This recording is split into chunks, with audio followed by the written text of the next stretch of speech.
लोकतंत्र के चौथे स्तंभ की अक्षुण्ण भागीदारी से साकार होगी जल संरक्षण की संकल्पना। वंदे गंगा जल संरक्षण जन अभियान के तहत मीडिया राउंड टेबल का हुआ आयोजन। विभागीय अधिकारियों ने मीडिया संस्थानों के प्रतिनिधियों के समक्ष दिया प्रस्तुतिकरण। मुख्यमंत्री मदन लाल शर्मा के निर्देशों की अनुपालना में मंगलवार को जयपुर जिला प्रशासन द्वारा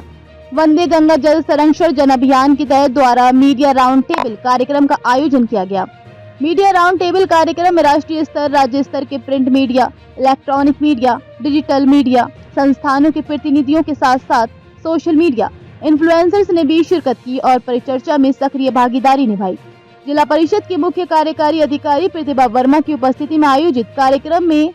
जल ग्रहण विकास एवं भू संरक्षण विभाग, कृषि विभाग, जल संसाधन विभाग, जन स्वास्थ्य एवं अभियांत्रिकी विभाग, वन विभाग, नगर निगम, उद्यानिकी विभाग, भूजल विभाग एवं राजीविका विभाग के अधिकारियों ने मीडिया संस्थानों के प्रतिनिधियों के समक्ष अपना प्रस्तुतिकरण दिया एवं वंदे गंगा जल संरक्षण अभियान के तहत जिले में जल संरक्षण एवं जल संचयन की दिशा में हुए विकास कार्यों एवं नवाचारों की विस्तृत जानकारी प्रदान की।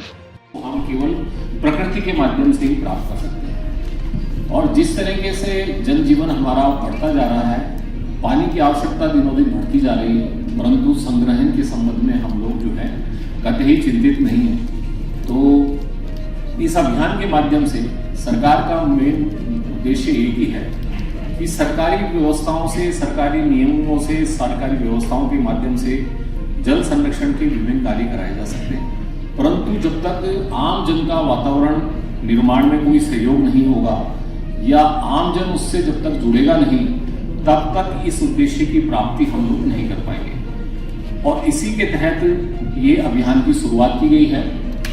तो इसमें सभी विभागों को, चाहे वो ग्रामीण से संबंधित हो, चाहे शहरी क्षेत्र से संबंधित हो, हर विभाग की कहीं ना कहीं भूमिका इस अभियान में जोड़ी गई है और उनको ये निर्देश दिए गए हैं कि उनके विभाग के माध्यम से जो भी योजनाएं चलती हैं, उन योजनाओं के माध्यम से अधिक ऐसी संरचनाओं को बनाया जाए या कोई संरचना बनी हुई है, वो किसी स्थिति में मरम्मत की आवश्यकता महसूस होती है या उसका और जीर्णोद्धार की आवश्यकता होती है, तो ऐसे सभी कार्यों को चिन्हित किया जाए। प्राथमिकता इस बात पे दी गई है कि उनको इस अभियान के माध्यम से सुदृढ़ किया जाए, सुरक्षित किया जाए, उनकी मरम्मत करके उनको उपयोगी बनाया जाए। कुछ नए कार्य भी इसमें जो है करके अधिक से अधिक लाभ वर्षा के पानी को संग्रहित करने का प्रयास किया गया। मेरा आप सभी से निवेदन है कि सरकारी योजनाओं के साथ साथ आप मीडिया कर्मियों की भी बहुत बड़ी भूमिका है। इसको केवल हम अभियान तक ही सीमित नहीं रखें। आप लोगों से मैं ये निवेदन करना चाहूंगा कि दैनिक जीवन में आप इसको अगर उतारने के लिए जनता से आप अपील करेंगे या आप पत्र पत्रिकाओं के माध्यम से निरंतर लोगों को इस बात के लिए प्रेरित करेंगे कि वर्षा का पानी ही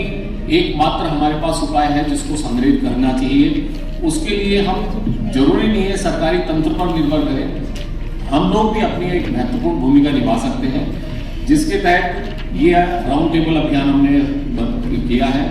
सभी विभाग आपके सामने इस संबंध में अपनी प्रस्तुतियां देंगे कि किस प्रकार से जल संरक्षण के कार्य कराए जा सकते हैं। मैं आपको एक बहुत छोटी सी बात कहना चाहूंगा। दूदू के अंदर एक गांव है लापुड़िया। मुझे उस लापुड़िया गांव के अंदर आज से कम नहीं तो 12 साल पहले हमारे एक प्रोग्राम चलता था, उसके तहत वहां जाने का मुझे सौभाग्य मिला और मुझे इस बात को आप लोगों के साथ शेयर करने में बड़ी खुशी है कि उस जमाने में वहां के किसानों ने उस पूरे गांव की भौगोलिक स्थिति को देखते हुए वहां पे इस तरीके से कार्य किया है कि वहां बहुत बड़े बड़े तालाबों का उन्होंने निर्माण किया है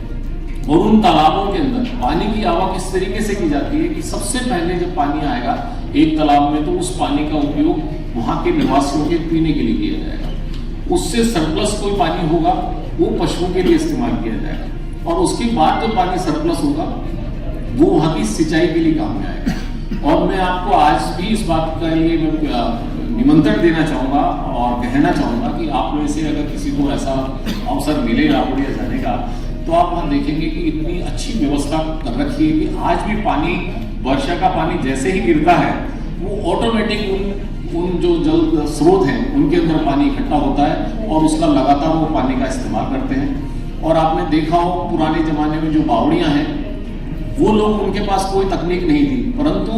पानी को संग्रहित करने के लिए उन्होंने बावड़ियां, जोहड़, तालाब जिस तरीके से बनाए हैं, उनके निश्चित रूप से उन ग्रामवासियों का जीवन उन्हीं पर निर्भर था।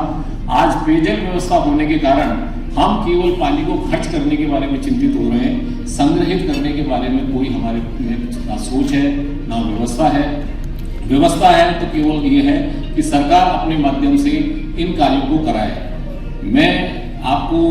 कुछ कार्य जो हम लोग सरकारी व्यवस्थाओं के माध्यम से, विभाग के माध्यम से जो हम कर रहे हैं, जिनमें वर्षा के पानी को संग्रहित करने के लिए हम निरंतर प्रयास करते रहते हैं, मैं उनके कुछ छोटे छोटे आपको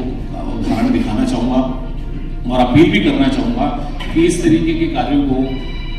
आम आदमी के साथ साथ व्यापारिक संगठन हो सकते हैं, धार्मिक संगठन हो सकते हैं, औद्योगिक संगठन हो सकते हैं, इन लोगों की भी अगर भूमिका रहेगी तो निश्चित रूप से हम हमारे उद्देश्य की प्राप्ति बहुत जल्दी कर पाएंगे। वर्षा के पानी को संग्रहित करने के साथ साथ मैं आप सभी लोगों से ये भी अपील करना चाहूँगा कि चाहे हमारा चारागाह क्षेत्र हो, चाहे हमारी कृषि भूमि हो, उसमें हमें अधिक से अधिक पेड़ों को लगाने के ऊपर भी हमें ध्यान देना पड़ेगा। अगर आप देखें आज जिस तरीके का टेम्परेचर बढ़ता जा रहा है, वो केवल हमारे द्वारा, ऐसा कोई घर नहीं होगा जहाँ भी हम एसी का इस्तेमाल नहीं करते हैं। गाड़ी भी बिना एसी से आज की तारीख में कोई इस्तेमाल नहीं करता।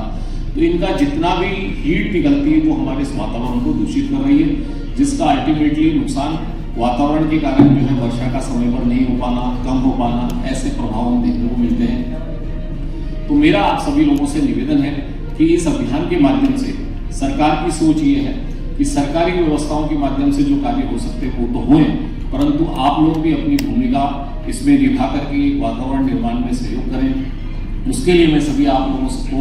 निमंत्रण देता हूँ, निवेदन करता हूँ कि इस कार्यक्रम को सफल बनाने में आप अपनी भूमिका निश्चित रूप से अदा करें और अपनी भागीदारी सुनिश्चित करें।